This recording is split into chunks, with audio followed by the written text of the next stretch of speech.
Welcome to சிஸ்டார் official. இன்னைக்கு ஒரு முக்கியமான இன்ஃபர்மேஷன் பற்றி தான் இந்த பதிவில் பார்க்க போகிறோம். தேர்தல் ஆணையம் 12 லட்சம் வாக்காளர்களுக்கு நோட்டீஸ் அனுப்பியிருக்காங்க. இந்த நோட்டீஸ் வந்தவங்க என்ன பண்ணணும் அப்படின்ற பற்றின ஃபுல் இன்ஃபர்மேஷன் தான் இந்த பதிவில் பார்க்க போகிறோம். பதிவுக்குள்ளே போகிறதுக்கு முன்னாடி நம்மளுடைய சேனலை சப்ஸ்கிரைப் பண்ணுங்கள். இந்த பதிவை எல்லாருக்கும் ஷேர் பண்ணுங்கள். பெல் பட்டனை கிளிக் பண்ணுங்கள். வாங்க இப்போ பதிவுக்குள்ளே போகலாம். தமிழகத்தில் எஸ்ஐஆர் உத்தேச வாக்காளர் பட்டியல் டிசம்பர் 19 வெளியிட்டாங்க. இல்லை பெயர் இல்லாதவங்க என்ன பண்ணணும் அப்படின்றதுக்கு நம்ம சேனலில் ஏற்கனவே வீடியோ போட்டிருந்தோம். அதை செக் பண்ணி பார்த்துக்கிறங்க. தொடர்ந்து தேர்தல் ஆணையம் 12,43,000 வாக்காளர்களுக்கு நோட்டீஸ் அனுப்பியிருக்காங்க. நோட்டீஸ் வந்தவங்க என்ன பண்ணணும் அப்படின்ற பற்றின ஃபுல் இன்ஃபர்மேஷன் தான் இந்த பதிவில் பார்க்க போகிறோம். நோட்டீஸ் வந்தவங்க யாரும் கவனக்குறைவாக இருந்துடாதீங்க. நோட்டீஸ் வந்தவங்க உரிய ஆவணம் அளிக்கவில்லை அப்படின்னா 2026 சட்டமன்ற தேர்தலில் ஓட்டு போட முடியாது.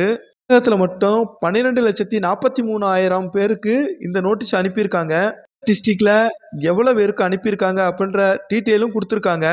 நோட்டீஸ் எதுக்காக அனுப்பியிருக்காங்க அப்படின்னா, எஸ்ஐஆரில் பூர்த்தி பண்ண விவரங்கள் 2002 மற்றும் 2005 உள்ள எஸ்ஐஆர் வாக்காளர் கணக்கீட்டு பட்டியலோட ஒத்து போகலை அப்படின்னா தான் நோட்டீஸ் அனுப்புகிறாங்க.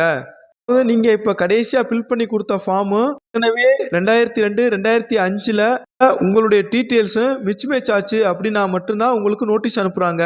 உங்களுக்கு அனுப்பப்பட்ட நோட்டீஸு இப்படி தான் இருக்கும். நோட்டீஸில் மேலே கொடுத்துருவாங்க உங்களுடைய ஓட்டு ஐடி நம்பரு, வாக்காளர் பெயர், சட்டமன்ற தொகுதி எண்ணு, பாகம் எண்ணு, பாகத்தினுடைய பெயர், வரிசை எண்ணு, முகவரி, இந்த டீட்டெயில் எல்லாமே உங்களுக்கு அனுப்புகிற அந்த நோட்டீஸில் இருக்கும். நோட்டீஸு யாரும் வரலை அப்படின்னு சொல்ல முடியாது. ஏன்னா இந்த நோட்டீஸை அவங்க ரிஜிஸ்டர் போஸ்ட்டில் தான் அனுப்புகிறாங்க. நோட்டீஸ் யாருக்கெல்லாம் வந்திருக்கோ அவங்க உரிய ஆவணத்தை அதிகாரிகிட்ட நேரில் சென்று சமர்ப்பிக்கணும். ஆவணம் எப்படி சமர்ப்பிக்கணும், எங்கே சமர்ப்பிக்கணும் அப்படின்ற சந்தேகம் ஏதாவது இருந்துச்சுன்னா உங்கள் பிஎல்ஓவை கான்டாக்ட் பண்ணி சந்தேகத்தை நிவர்த்தி பண்ணிக்கிறங்க.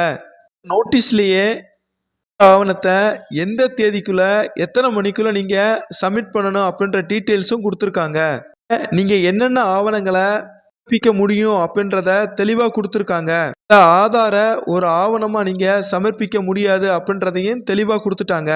அதாவது மத்திய மாநில அரசு ஊழியர்களின் அடையாள அட்டை, 1987க்கு முன்னாடி வங்கி பாஸ்புக்கு, அஞ்சல் அலுவலகத்துக்குள்ள பாஸ்புக்கு, எல்ஐசி வழங்கிய அடையாள அட்டை, பிறப்பு சான்றிதழ், நிரந்தர வசிப்பிட சான்றிதழ், பாஸ்போர்ட்டு, சாதி சான்றிதழ், கல்வி சான்றிதழ், உரிமை சான்றிதழ் ஆவணங்களை எல்லாம் நீங்க பயன்படுத்தலாம்.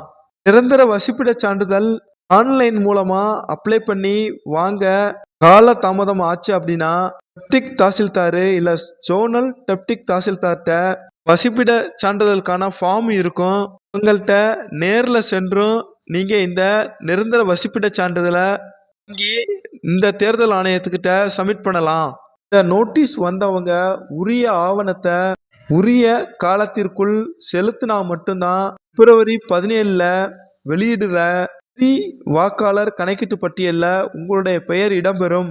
வாக்காளர் பட்டியலில் உங்களுடைய பெயர் இருந்தால் மட்டும்தான் 2026 சட்டமன்ற தேர்தலில் உங்களால் ஓட்டு போட முடியும். எனவே இந்த நோட்டீஸ் வந்தவங்க இதை ஒரு கவனக்குறைவாக அலட்சியமாக எடுத்துக்கிறாம உடனே அதற்குரிய ஆவணத்தை கரெக்டாக சப்மிட் பண்ணி இறுதி வாக்காளர் பட்டியலில் உங்களுடைய பெயர் இடம்பெற மாதிரி பார்த்துக்கோங்க. இந்த பதிவு பிடிச்சா லைக் பண்ணுங்க. இந்த பதிவில் ஏதாவது சந்தேகம் இருந்தாலோ இல்லை இதை பற்றின வேற ஏதாவது சந்தேகம் இருந்தாலோ கமெண்ட் பாக்ஸில் தெரிவிங்க. இந்த பதிவை எல்லாருக்கும் ஷேர் பண்ணுங்க. நம்மளுடைய சேனலை சப்ஸ்கிரைப் பண்ணுங்க. மீண்டும் இது மாதிரி ஒரு நல்ல பதிவில் சந்திக்கலாம். தேங்க்யூ ஃபார் வாட்சிங் வீடியோ. Thank you friends.